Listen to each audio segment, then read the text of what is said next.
Oferecimento Deva Iveco, sempre ao seu lado. Boa noite, estamos começando mais uma Redação BH News aqui pelo canal 9 da NET 29 do HF e na internet bhnews.tv.br. Você participa com a gente a partir de agora. Nós temos aí o nosso e-mail, redação@bhnews.tv.br. Você tem também a forma de participar conosco pelo Facebook, facebook.com/redação BH News, ou então pelo Twitter, @redação BH News. Sempre sem acento e sem cedilha, por favor.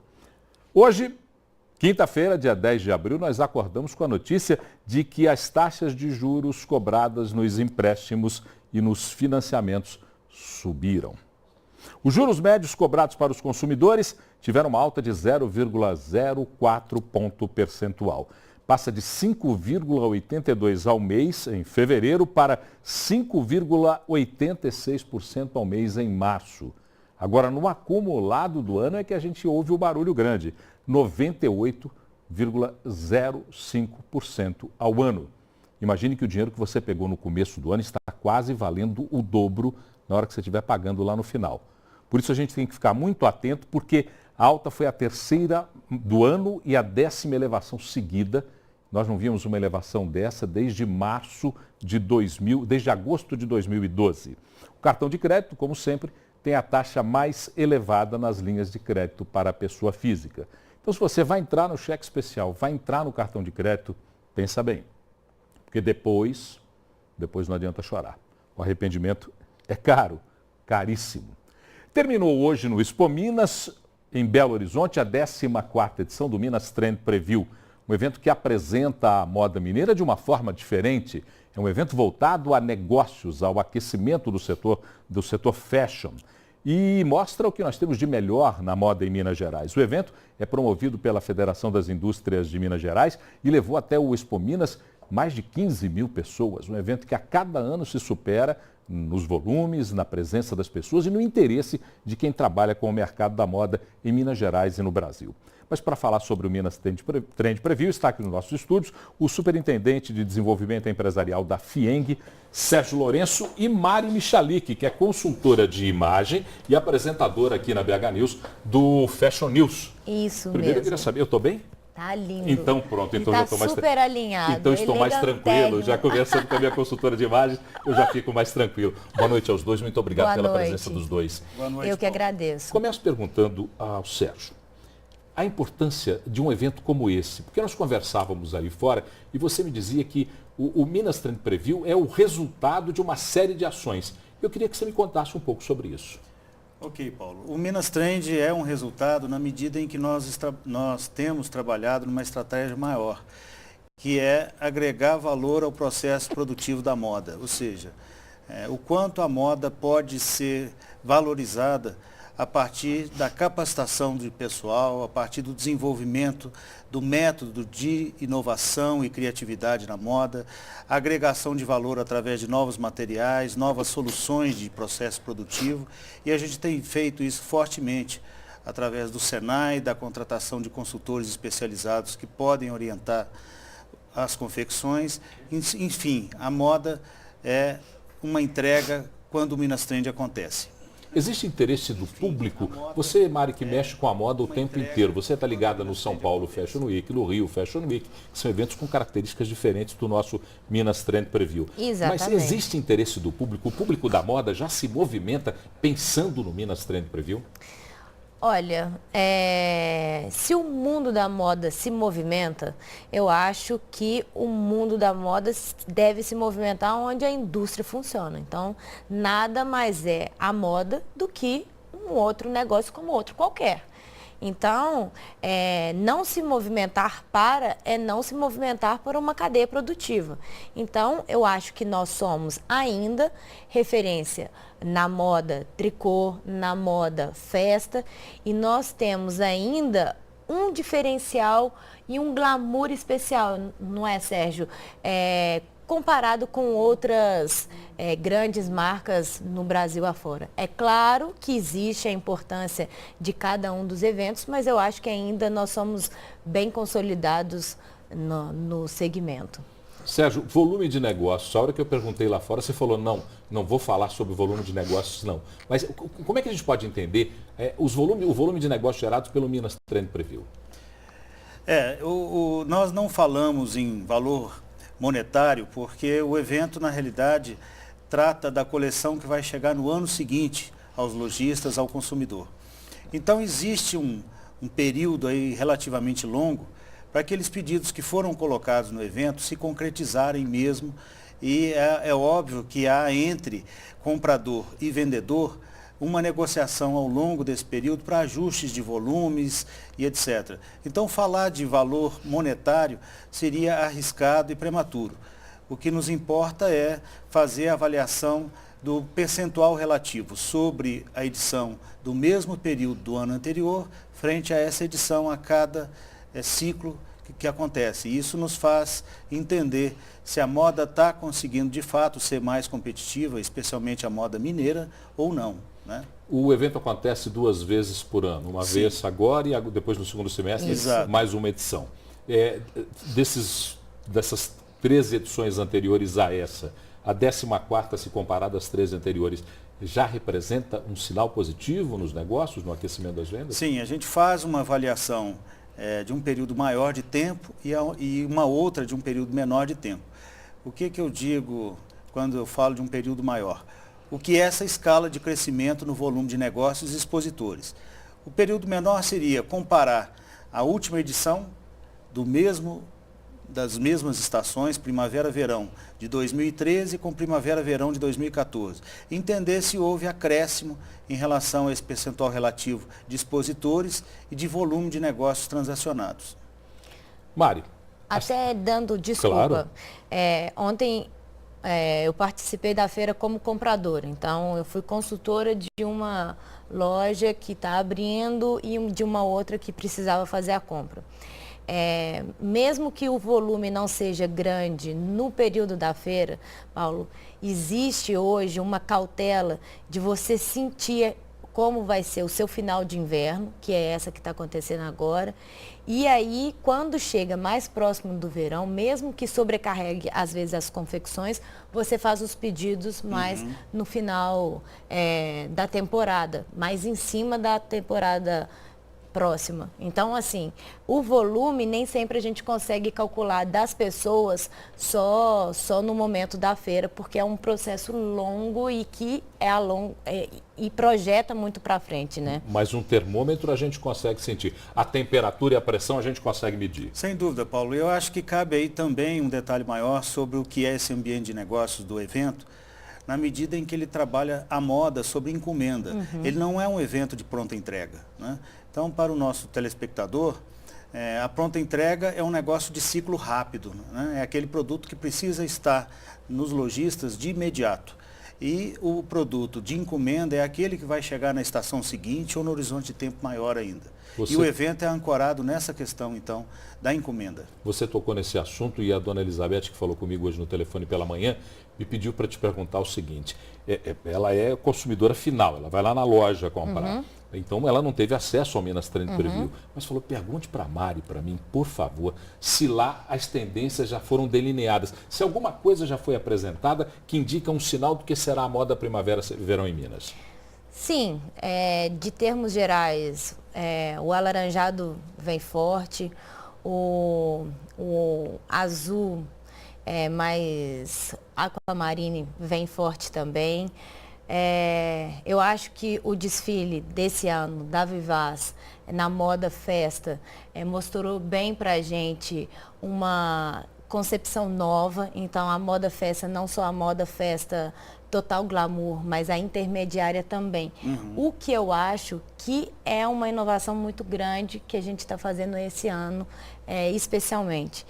Porque nós somos muito fortes na parte de moda festa, como a gente fala legalmente, o glamour do glamour, mas a gente ainda tem muito que conquistar na moda intermediária. E eu acho que a gente está conseguindo uma melhora boa esse ano nessa moda intermediária. Me conta qual é o segredo da Beth da Vivaz, que faz sucesso no Brasil inteiro. Aonde a gente vai no Brasil, a gente ouve falar do trabalho da Porque elas Beth. são Qual que é o segredo da Beth? perfeccionistas, elas são detalhistas, elas são antenadas, elas estudam, a equipe toda de estilismo delas é fantástica. E, por exemplo, esse ano, que eu acho que faz toda a diferença, como a Mabel Magalhães fez com a Leti, e a Vivaz colocando a Isabel Goulart, que é a au concurso hoje em dia, para desfilar na marca dela, não há o que se falar. Nós temos imagem do desfile. Enquanto a Mari vai falando, põe as imagens aí, porque senão vocês vão arquivar a imagem. Você vai levar para casa, João, para ver a imagem no seu telefone celular? Põe as imagens aí enquanto a Mari vai falando. Põe as imagens lá, vai lá, Mari.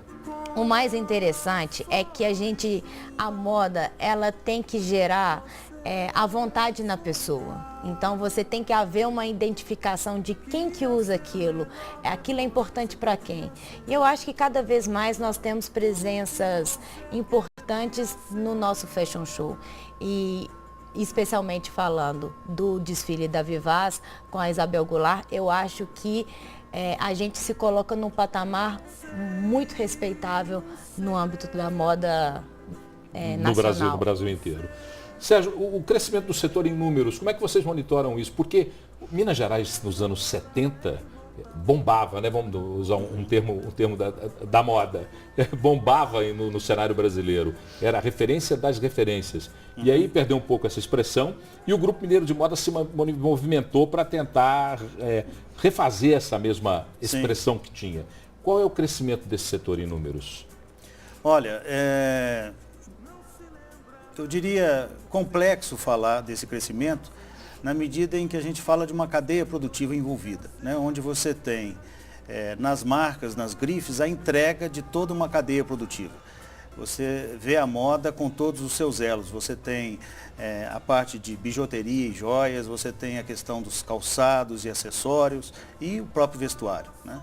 Avaliando a moda, considerando todos esses elos da cadeia produtiva, nós temos uma percepção de crescimento na casa de 15% a 18% ao ano, né? De forma crescente, desde que esse processo de resgate da moda mineira começou através da primeira edição do Minas Trend Preview, né? Entendendo que existia uma lacuna aí de visibilidade do que se produz de competitivo no Estado, com o Grupo da Moda, como você bem lembrou, né?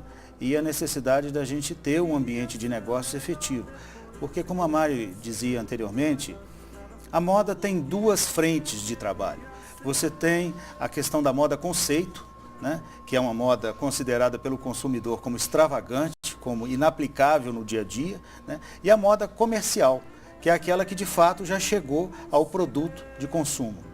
As duas são importantes, uma não vive sem a outra. E como isso afeta o crescimento da moda mineira e a moda brasileira? Se você tem essa necessidade de um mercado, a globalização trouxe isso de forma muito evidente. Você é um puxador de tendência ou você é um seguidor, né? A moda clama para que você seja um puxador de tendência. Você não pode ser um seguidor, porque senão você está sempre atrasado no processo de consumo, né? E aí normalmente, como consequência, algo de baixo valor agregado. Quem é o puxador de tendência é que, de fato, tem margem, tem valor agregado. Nós somos puxadores de tendência, Mari? Eu acho que nós, puxando o link do Sérgio, eu acho que Minas já foi uma moda muito conceitual. E hoje ela chega mais perto do comercial.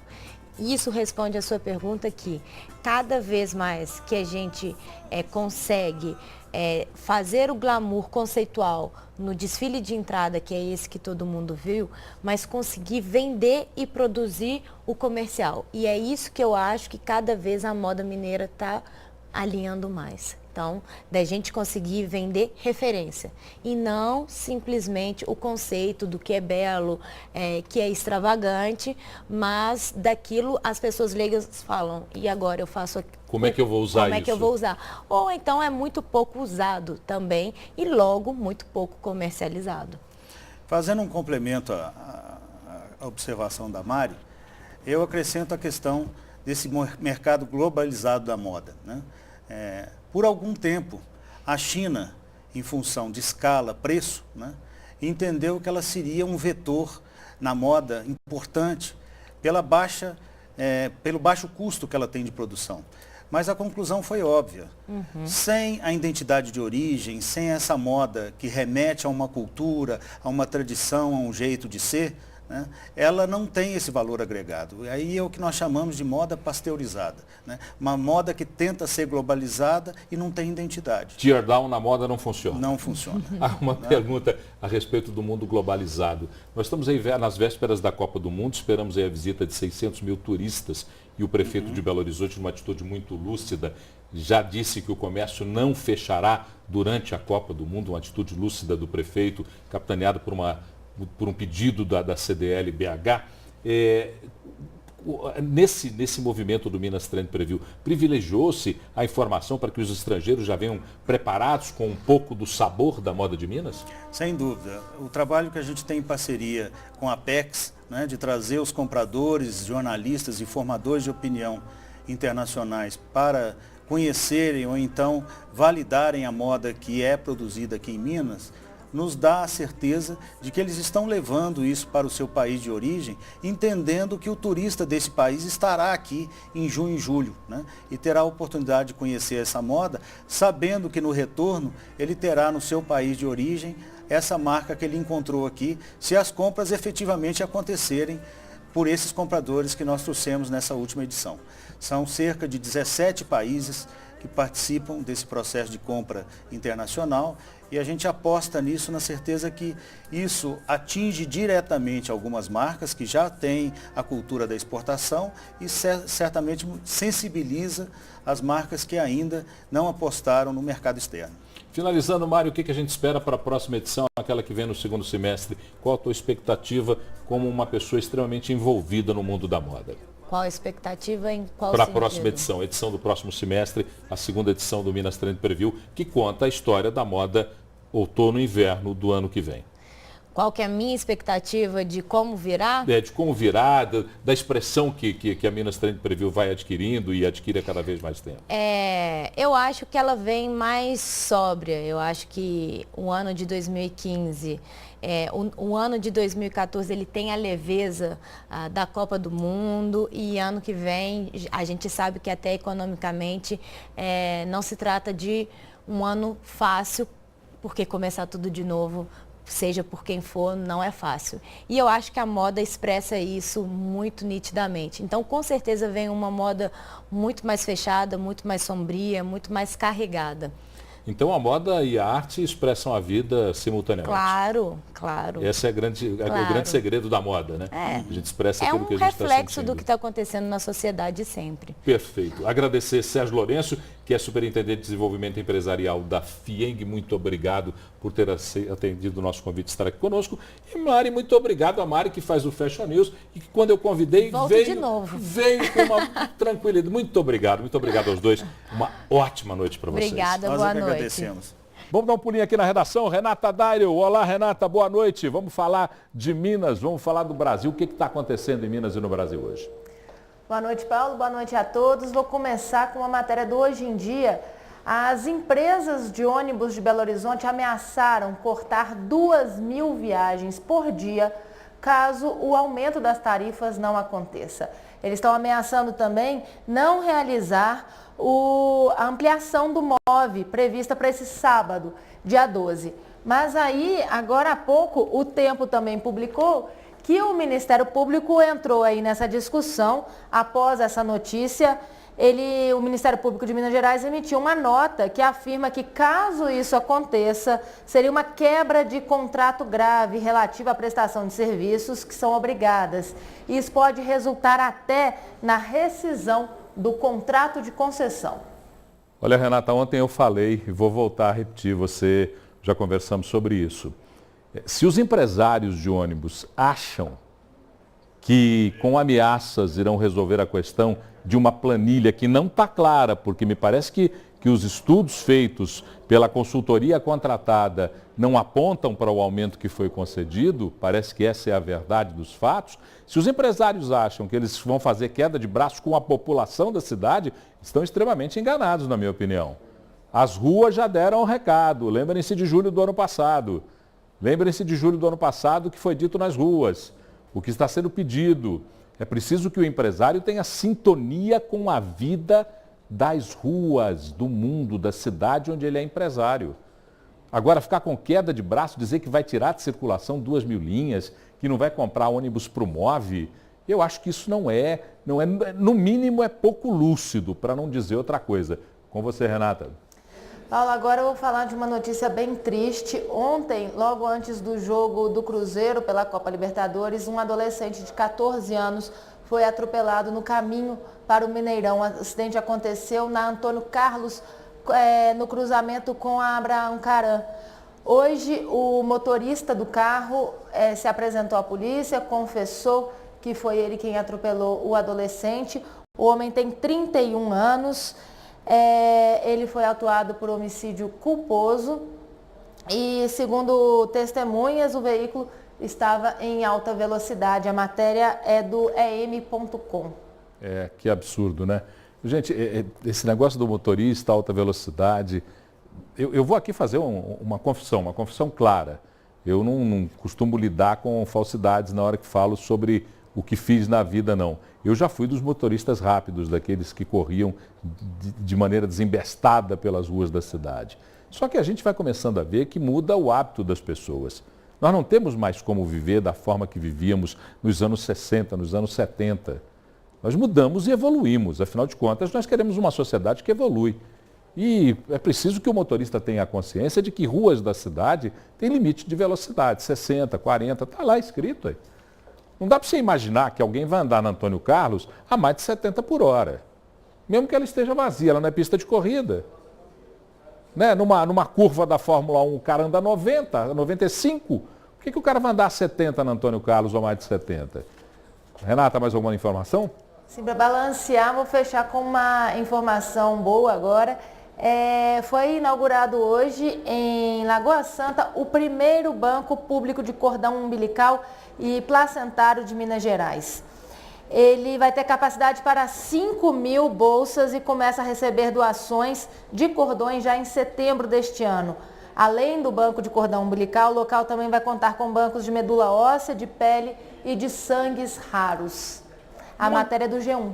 Obrigado, Renata. Então você citou aí o G1, citou o portal Tempo e citou o em.com. Hoje em dia. E o EM também. Parabéns, parabéns a todos, e o em.com também. Parabéns a todos pelo trabalho realizado. Nós aqui do Redação nos alimentamos sempre com a informação que vocês aí muito habilmente, de maneira muito competente, trazem para os sites que estão aí na internet. Ô, João, você anotou aí no seu bloquinho aí, João, você que produz aí o negócio do cordão umbilical, anotou? Essa é uma boa ideia, João. Vamos para o intervalo, a gente volta já já com o segundo bloco do Redação BH News.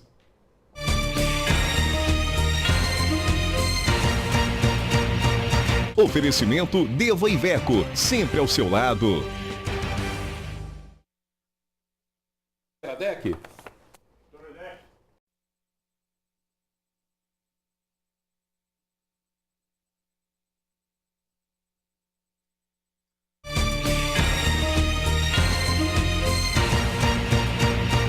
Oferecimento Deva Iveco, sempre ao seu lado.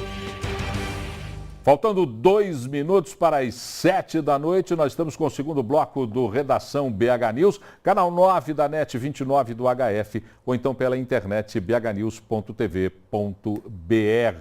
Bota de vez em quando aí para a gente o Facebook, bota de vez em quando o Twitter, bota de vez em quando o e-mail para todo mundo participar com a gente, conversar com a gente. É sempre bom, nós estamos recebendo muitas ideias de pautas pelo Twitter, pelo Facebook, e é bom que você também passe aí a sua ideia de pauta. E o nosso olhar urbano de hoje, com o Nélio Souto, foi ver uma situação que em Belo Horizonte ainda não emplacou. Em algumas cidades do mundo nós já temos como realidade, mas em Belo Horizonte, embora implantada, ainda não emplacou, que são as ciclovias. Então, solta o Nélio.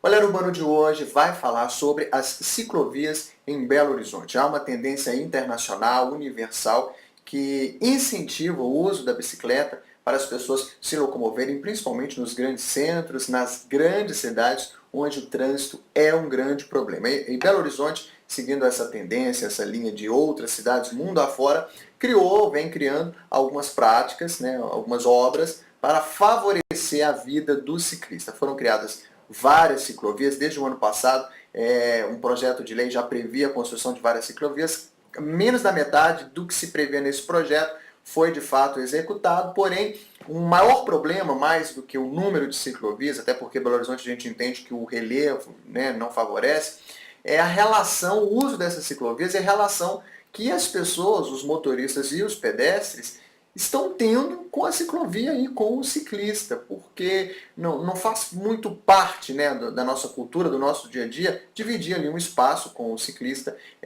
respeitar a sinalização de uma ciclovia. Então, eu conversei com alguns ciclistas e temos tido, sim, muitos problemas nessa delimitação de espaço, né, nessa relação ali do dia a dia com os motoristas, pedestres e ciclistas. A gente fez um percurso aí pequeno só para mostrar alguns dos vários problemas que o ciclista enfrenta hoje em Belo Horizonte.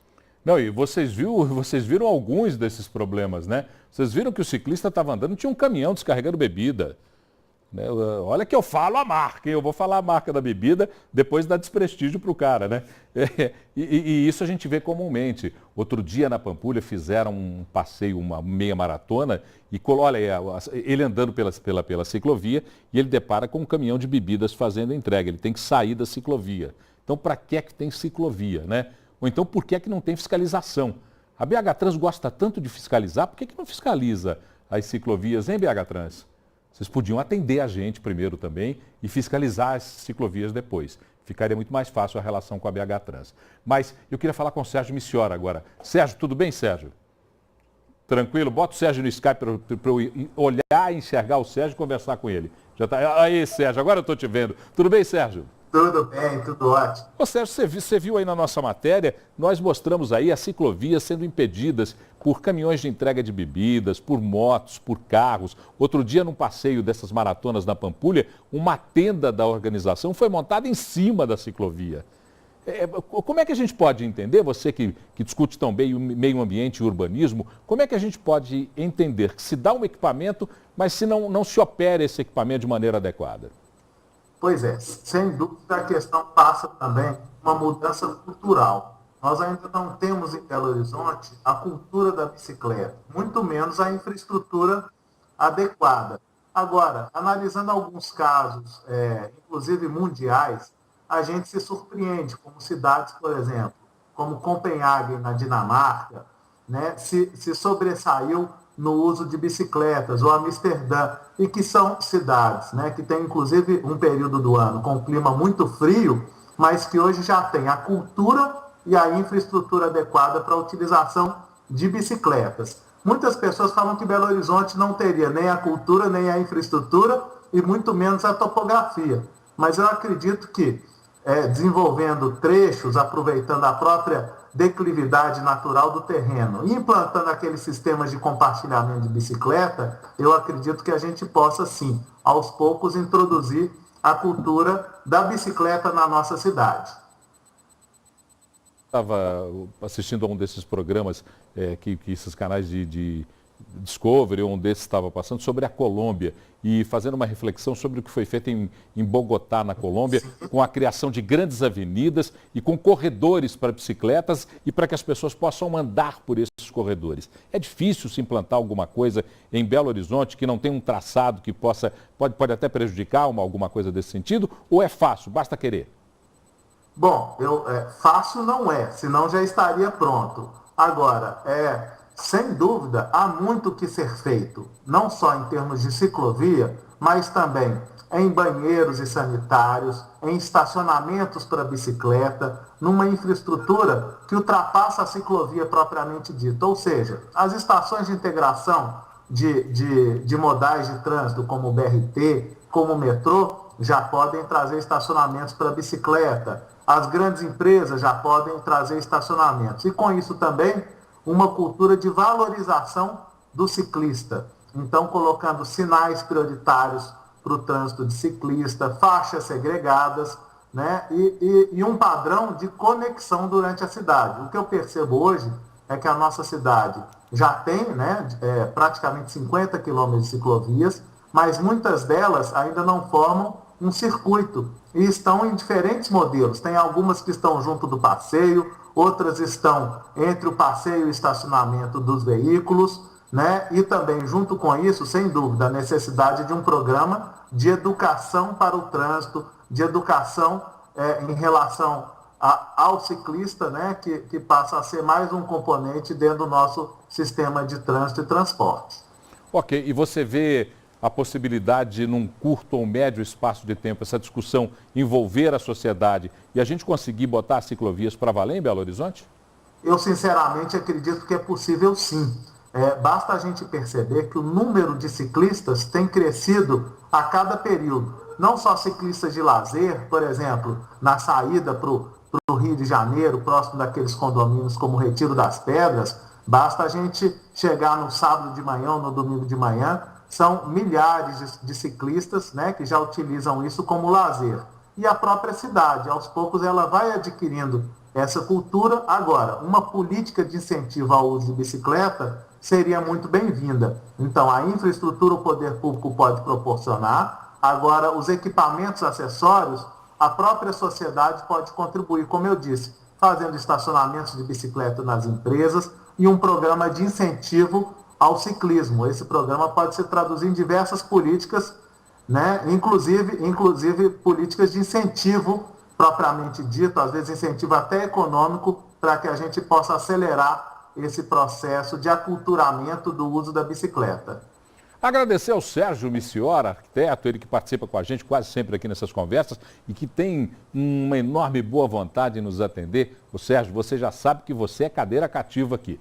Muito obrigado. E eu também, aos poucos, estou me transformando num ciclista. Eu não posso me chamar ainda de um ciclista, né? Eu ando muito pouco de bicicleta pela cidade, mas eu sou um adepto do movimento e quero acreditar que nos próximos anos a gente tenha a infraestrutura e eu seja mais um ciclista na estatística de Belo Horizonte. Quando você começar a fazer uso da bicicleta, nós vamos colocar uma câmera, aquela GoPro na sua bicicleta, para você fazer a matéria para a gente, ok?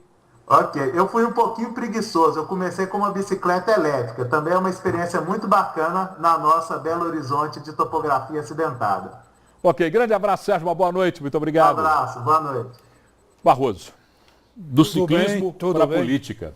Nós falamos das ciclovias e vamos falar de um terreno que anda acidentado, um terreno que representa algumas agruras para a comandante que está andando por este solo, que é a nossa presidente Dilma. Índice de desemprego crescendo. Isso, são agruras, os percalços da presidente Dilma. A gente está sempre falando da presidente Dilma aqui, é bom destacar, por exemplo, no meu caso, eu não sou jornalista nem de situação, nem de oposição. Eu estou na posição de jornalismo, né? E a presidente Dilma tem tido essas agruras. Ela caiu nas pesquisas 6%. A inflação foi, este mês, a 9,2%. CPI da Petrobras. O ex-vice-presidente da Câmara, que é do PT, André Vargas, na degola. E agora, um novo método de apuração do IBGE sobre o desemprego bateu em 7,1% no ano de 2013. Ou seja, um dos planos de trabalho da presidente Dilma, da campanha do PT, é o pleno emprego. Outro método estava em 5,4%. Este, que é mais preciso, foi em 7,1%. Naturalmente, não é igual à Europa, que chega a 15%, 20%, mas está subindo.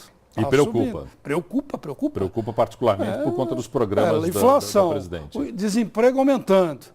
Ficam as bases da campanha da presidente Dilma prejudicadas. O pré-candidato pelo PSDB ao governo de Minas Gerais, Pimenta da Veiga, parece que sofreu uma pressão da justiça. O que é que está acontecendo com Pimenta? Ele está para ser indiciado pela Polícia Federal, segundo fontes. Ainda tem de receber a carta precatória para ver o indiciamento, mas já foi ouvido pela Polícia Federal. Pelo Ministério Público, se refere esse caso ao fato de o escritório de advocacia dele ter recebido R$300 mil em 2003 das agências do empresário Marcos Valério, esse famoso Marcos Valério do Mensalão. Pimenta da Veiga diz que foram serviços advocatícios, serviços de consultoria de direito prestados a essa agência de Marcos Valério, que na época ela não tinha nenhum problema. Era uma grande agência. Hoje o senador Aécio Neves acusou o Ministério Público e tudo, está fazendo uma tática eleitoreira. Ele disse o seguinte, abre aspas, o que é estranho é que depois de cerca de 10 anos, quando ele vira pré-candidato, esse assunto surge. Ele já deu todas as explicações antes.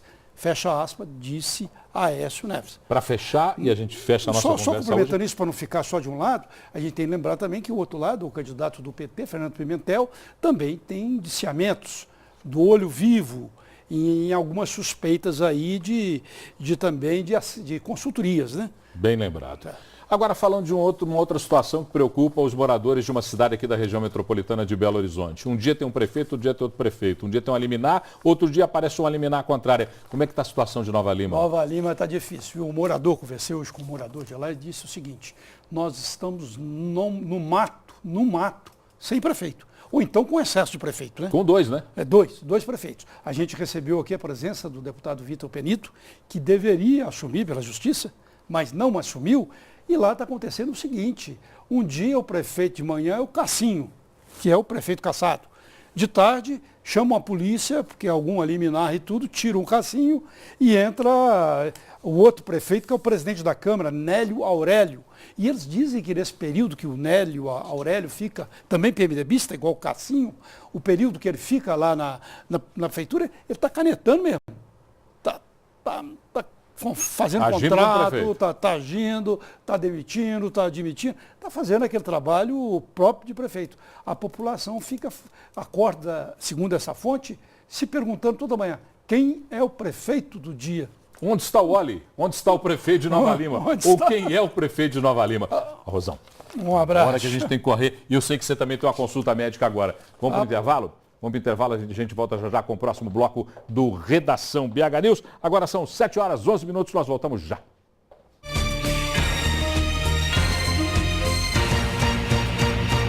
Oferecimento Deva Iveco, sempre ao seu lado.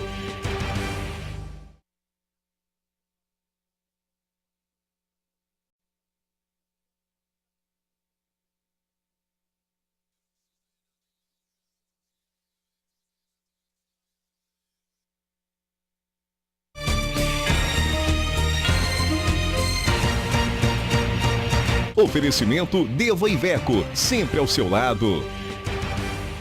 Agora são 7 horas e 15 minutos. Recebi aqui no meu Twitter um Twitter do Marcos Amaral me falando sobre a situação das ciclovias. O Marcos, ele é uma pessoa que utiliza ciclovias em Belo Horizonte. Uma pessoa que vai ao trabalho com as ciclovias. Eu conheço o Marcos, é um cara que é um atleta do ciclismo e que optou por trabalhar, agora trabalha com o mercado financeiro, ele optou por ir ao trabalho com a bicicleta e já faz um tempo que ele faz isso, mesmo antes da existência das ciclovias.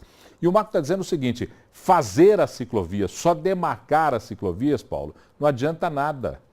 Nós temos que criar as ciclovias, temos que auxiliar na fiscalização, como é feito em São Paulo, e ele me citou, ele escreveu um texto anexado ao Twitter dele, dizendo que tem que se fazer como se faz em São Paulo, em que você tem monitores nas ciclovias que auxiliam os ciclistas para que possam utilizar a ciclovia de maneira adequada e até não permitindo por fiscalização a parada, como nós vimos nas imagens, se puder resgatar a imagem, pode até colocar outra vez, nós vimos aí nas imagens, um caminhão descarregava bebida enquanto o ciclista estava andando pela ciclovia. Quer dizer, nós vimos agora na matéria do Nélio essa imagem, isso não é incomum. Você andando pela Savassi, pela Professor Moraes ou por outras ruas onde tem ciclovias, eu estou citando a Professor Moraes porque vez por outra eu estou passando ali pela Professor Moraes, você vê carros, caminhões, motos na ciclovia. Então, não adianta, olha, está a imagem, ó. A imagem é clara, o ciclista está vindo e ele se depara com um caminhão descarregando bebida. E o moço que descarrega bebida ainda passa solene pela frente, vocês viram? Passa alegre e feliz, cantarolando pela frente. E o pobre do ciclista, como se diz lá na minha terra, que se lasque, né? Ele que se dane todo, porque não tem outra saída para fazer, a não ser sair como ele saiu para o passeio, para depois poder voltar para a ciclovia. O Marcos Amaral, obrigado pelo seu Twitter e pode participar com a gente sempre, @redação BH News é o nosso Twitter. Renata Dario, você que não anda de bicicleta, mas que conhece todos os caminhos de Belo Horizonte, do Brasil e do mundo, conta agora pra gente o que está acontecendo, quais são as principais notícias nos sites e nos pontos de redação do Brasil e do mundo inteirinho. Boa noite mais uma vez, Paulo. Vou começar com uma matéria do em.com.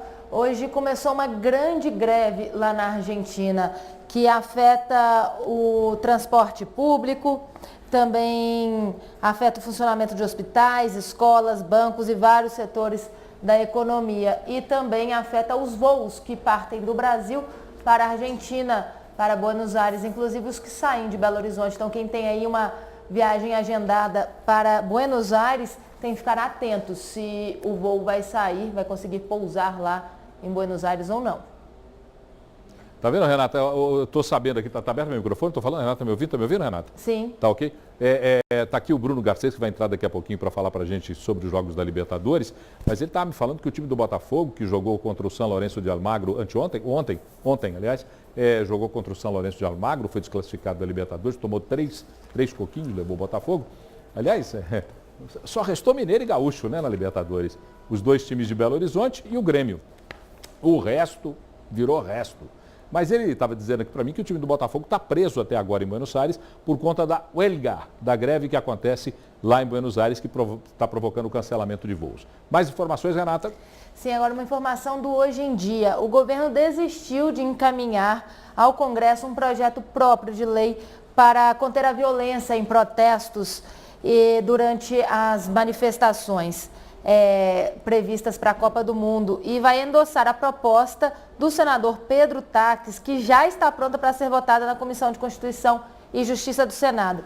Isso é porque eles estão com pressa para que o projeto seja aprovado rapidamente, de modo que a nova legislação já esteja em vigor daqui a 2 meses para a Copa do Mundo. No pacote em tramitação vai ser obrigatório que os manifestantes informem as autoridades sobre o percurso do protesto. E a lei de abuso de autoridade também vai sofrer algumas alterações, mas a tramitação vai seguir em paralelo ao projeto sobre as manifestações. Quer dizer que agora, então, quem fosse manifestar durante a Copa do Mundo tem que dizer hora, local, nome, endereço, telefone, carteira de identidade, nome do pai, nome da mãe, do cachorrinho, e aí vai poder fazer a manifestação. Olha, eu ia fazer um comentário, coçou a língua, mas eu não vou fazer, porque depois vão dizer que eu tenho algum preconceito contra o que está se fazendo para administrar a relação entre governo e sociedade nesse país.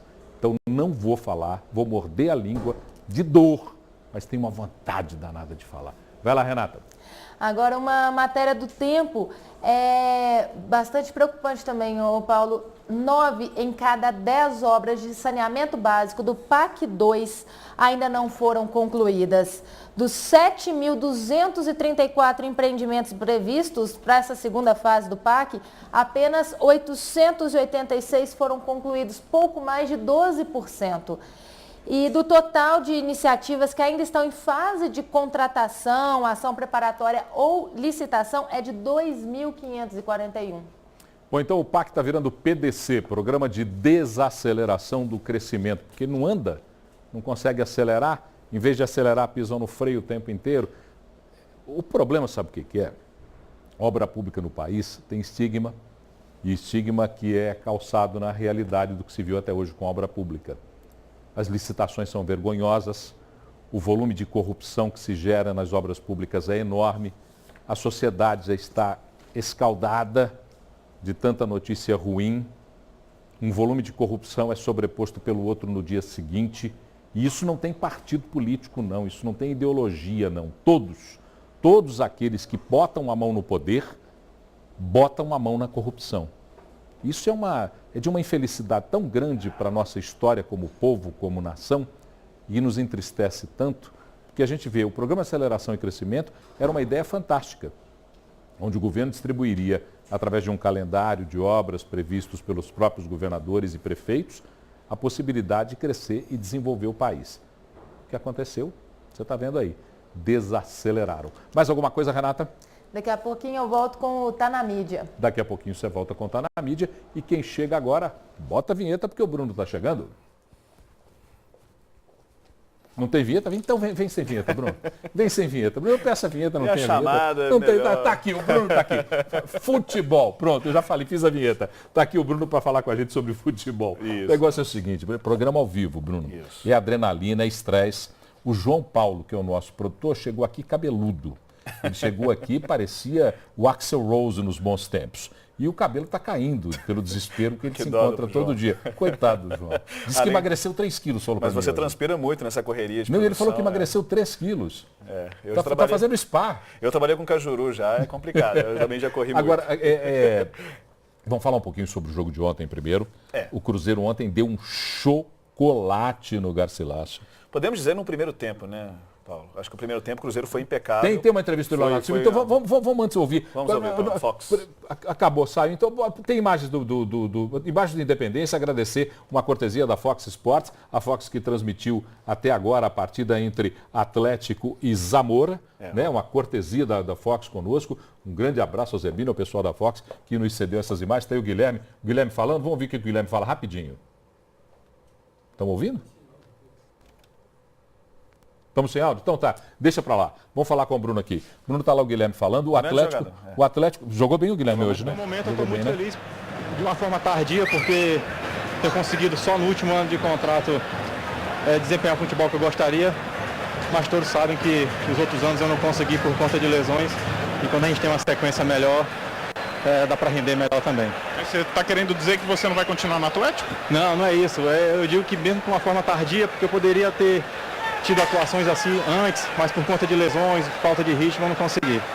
Como é que você acha que vai ser a sequência daqui para frente? Inclusive a tua trajetória na equipe. Vem pra cá, volta pra cá, porque o Guilherme já falou aí. Tem uma mágoa do Guilherme aí, hein? Viu que ele falou, não, é o último, pode ser o último ano, será? Tem uma mágoa do Guilherme aí. E, na verdade, quando o Guilherme chegou no Atlético, o torcedor tem que ter a cabeça no lugar, gente. Exato. O jogador é profissional. Se hoje eu estou na BH News, amanhã posso estar numa outra emissora.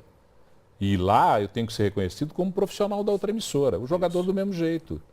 Se ele é jogador do Cruzeiro e passa a jogar para o Atlético, a torcida tem que esperar que ele renda. E não, antes de ququalquer coisa, já ter críticas a ele. São profissionais, né, Paulo? E tá aí a mágoa do Guilherme. O Atlético ganhou? O Atlético ganhou de 1 a 0, 1 a 0. Um placar magro, né? Apesar no final, no segundo tempo, tivemos uma expulsão do jogador do Zamora, poderia ter feito mais. Um gol do João, belo passe do Guilherme. O Guilherme, que eu acho que dos poucos que salvam ali no time do Galo. O Galo não convenceu ainda, é invicto na Libertadores, garantiu como terceiro ou quarto no Campeonato Libertadores geral, colocação geral. E acredito que o Galo vem enfrentar uma equipe um pouco mais complicada, viu? O que o Galo enfrenta E agora? hoje nesse enfrentaria o cruzamento? Lanús da O Argentina. Lanús da Argentina, que é complicado, já tem aquela briga da Conmebol. Exatamente. O Leão que gosta, né, do Lanús. O Leão gosta muito. Ninguém gosta de lembrar daquele episódio O Leão gosta de muito. 97, né? Gosta demais do Lanús. Mas o Cruzeiro já não enfrenta o Atlético após essa vitória do Clube Atlético Mineiro. Tá, o Cruzeiro ontem deu um chocolate, Isso, né? 3 a 0. Aquela equipe do Garcilaso, Fraca. pelo amor dos meus filhinhos, como diria Silvio Luiz, que coisa horrorosa. O torcedor sai com a sensação, como que não ganhou desse time lá no Peru? Era para ter ganho lá no Peru, ganho com lá, o placar igual que tranquilo. ganhou aqui. Exatamente. Brincadeira. E aí ganhou bem, Isso. carimbou o passaporte, enfrenta quem? Até agora o Cruzeiro tem a melhor colocação entre os segundos colocados. Seria o 9º geral da Libertadores. Mas Sim. tem 2 jogos hoje à noite. O News Old Boys joga, o Arsenal de Sarandi também. Os 2 jogam em casa. Se os 2 vencerem, o Cruzeiro parte para 11º, o terceiro melhor segundo colocado. Aí já muda um pouco o chaveamento. E o chaveamento hoje, na posição que o Cruzeiro está, é Independente Santa Fé. É União Espanhola. Ah, União enfrentaria. Espanhola. União Espanhola, desculpa. O time Independente chileno. Santa Fé é do grupo do Galo. Isso. E parece que está perdendo para o Nacional. Estava perdendo. Tava 3 a 2 até o final. Estava 3 a 2 o até agora. Nacional há pouco. classificou. E aí classifica o Nacional e o Independente Santa Fé vai para casa mais cedo. Exatamente. Um Vai pouco lá de pra- zebra nesse grupo, né? Ninguém esperava esse Nacional do Paraguai. Mas está aí, Atlético e Nacional classificados no grupo, no outro grupo classificados Cruzeiro e Defensor do Uruguai. Isso. E que, como você já disse aqui, só os 2 mineiros e o gaúcho do Grêmio classificados Agora, para Libertadores. isso me dá uma alegria, me dá uma alegria tão grande. Me desculpem se eu estou fazendo patriotada aqui, mas me dá uma alegria tão grande porque você pega a imprensa paulista, a imprensa carioca, tem uma emissora lá de São Paulo, não vou falar o nome dela, melhor que não. trata o futebol mineiro como se fosse um lixo, Como se fosse o quintal como se da fosse casa, um né? quintal da casa. É. Eles deviam pelo menos perceber o que está acontecendo. O futebol mineiro tem 2 times na Libertadores, meus amigos. E o incrível, Paulo, é que o Atlético e o Cruzeiro, não jogando tudo que poderiam jogar, se classificaram. Botafogo, Flamengo, Atlético Paranaense, pelo amor de Deus. Cadê o Flamengo? Futebol fraco. O Flamengo foi eliminado do Maracanã. Então novo, em casa. Então vai ter uma emissora que vai ter que passar filme à tarde agora? Eu acho que eles... à noite nos jogos, que rever os conceitos. Os jogos, eles vão passar filme. Acabou. Rever os conceitos, vai ter que rever os conceitos. Não tem nem Corinthians, nem Flamengo, eles vão fazer o quê? Não tem que passar. Que loucura, meu Vou inventar amigo. um campeonato qualquer. Brunão, agora então, Campeonato Mineiro, a segunda da final, a gente fala amanhã sobre ela. Isso, acho que o Cruzeiro e o Atlético pouparam um pouco no segundo tempo, nos 2 jogos, porque estão pensando numa final do Mineiro. Final. E vale, né? Vale muito. O local sempre vale. Gente, classe é clássico. Né? Vale até para zoação entre os torcedores. Exatamente. Então tá bom. Brunão, obrigado. E não era o seu dia, você veio. Obrigado aí. Amanhã nós estamos de volta. Amanhã nós estamos de volta Falamos aqui. mais de Mineiro. Tá na mídia, vamos lá. Renata Dairo. Tá na mídia, Renata? Ou não? Não tá na mídia? Quem tá na mídia sou eu? Então vamos embora, tá na mídia. Cadê a Renata? Diga lá, Renata. Oi, Paulo. Hoje o que tá... Tô rindo aqui, mas o que tá na mídia é uma coisa muito triste, muito preocupante. São cenas que passaram no Jornal Nacional de ontem à noite, foram reproduzidos em todos os jornais da emissora Globo durante o dia de hoje. As imagens também estão na internet. Eu vou pôr o play aqui para o pessoal de casa que não viu ainda ver. Essa senhora estava dando uma entrevista para o Jornal Nacional sobre assalto quando essa cena aconteceu. Um bandido furtou aí roubou, né, a correntinha da mulher. Vou colocar aqui de novo, vou adiantar um pouco. Põe outra vez aí, tira o Chico Pinheiro. Chico Pinheiro, senão ele vai cobrar o cachê. Um abraço para o Chico também, grande figura o Chico Pinheiro. Mas aqui um outro roubando aí, até de dentro de ônibus. É brincadeira. Isso é Rio de Janeiro, olha lá, no Rio de Janeiro. Mas não pensem que é porque Rio de Janeiro, não, olha lá a cena agora, ó. Ela dando entrevista para o repórter, o cara vai chegar por trás, vai passar a mão na correntinha, não consegue levar. O repórter sai atrás ainda, olha lá, ó. O repórter sai correndo atrás do pivete ainda. Isso, e não pensem que é Rio de Janeiro só não, viu? Isso acontece em qualquer lugar. Belo Horizonte também está assim. O Brasil inteiro está desse jeito e nós vamos receber a Copa. Se agora está assim, imagine na Copa. Renata, brigadão, Renata, grande abraço para você. Sim, Paulo. E o mais irônico era que ela estava dando uma entrevista sobre a onda de assaltos no centro do Rio de Janeiro. Fina e triste ironia. Obrigado, Renata. Carol, hoje é você, a Carol é que vai fazer com a gente o Na Night agora. Fernandinha está de férias, vai descansar um pouquinho e a Carol traz as dicas. Então, Na Night com a Carol. Boa noite, Paulo. Boa noite a todos. Paulo, já é o seguinte, hoje à noite, às 9 horas da noite, Cláudia Raia e Jarbas Homem de Melo, eles apresentam um musical Crazy for You no Sesc Palladium. É um musical que é inédito, é o primeiro de sapateado da Broadway a ser produzido aqui no Brasil. E acontece hoje às 9 horas da noite. Os ingressos variam de R$ 25 a R$ 220. O Sesc Palladium fica na Avenida Augusto de Lima, número 420, no centro. E é uma programação imperdível realmente para hoje à noite. E tem mais? Tem mais, então, mas é para sábado. Opa, então já fale de sábado já. O projeto Banco do Brasil Covers chega em BH com 3 shows inéditos e a proposta do projeto é divulgar os grandes nomes da música brasileira e com o objetivo dos compositores favoritos dos artistas que vão se apresentar nos shows. E sábado agora, dia 12, é a vez de Maria Gadu. Ela se apresenta lá no Palácio das Artes. Os ingressos, eles variam. Plateia 1, R$ 100, 50 meia. Plateia 2, R$ 80, 40 meia. E plateia superior, R$ 40 e 20 meia. Às 9 horas da noite também. O Palácio das Artes fica na Afonso Pena, número 1537. E é imperdível, né? Maria Gadu vai cantar Cazuza. É isso que eu queria saber. Ela escolheu já os compositores, o compositor Cazuza, preferido. Sim, então, Maria Gadu canta Cazuza, o seu compositor preferido. Sim, às 9 horas da noite, no Palácio das Artes. Bom gosto da Gadu. Né? Obrigado, Carol. Grande abraço. Carol trouxe pra gente 2 boas dicas. Hoje à noite tem Cláudia Raia no Sesc Palladium e Maria Gadu no sábado no Palácio das Artes, interpretando Cazuza, o seu compositor favorito. Podemos encerrar? Pode mesmo, João? O João, você está tão bonzinho comigo hoje. Muito obrigado a você pela companhia que você nos faz. Você que aí de casa nos ajuda a construir o caminho da notícia aqui no Redação BH News. Nós aqui somos só o fio condutor dessa notícia. Você é a razão da gente estar aqui. Portanto, muito obrigado, uma ótima noite e até amanhã às 6h30.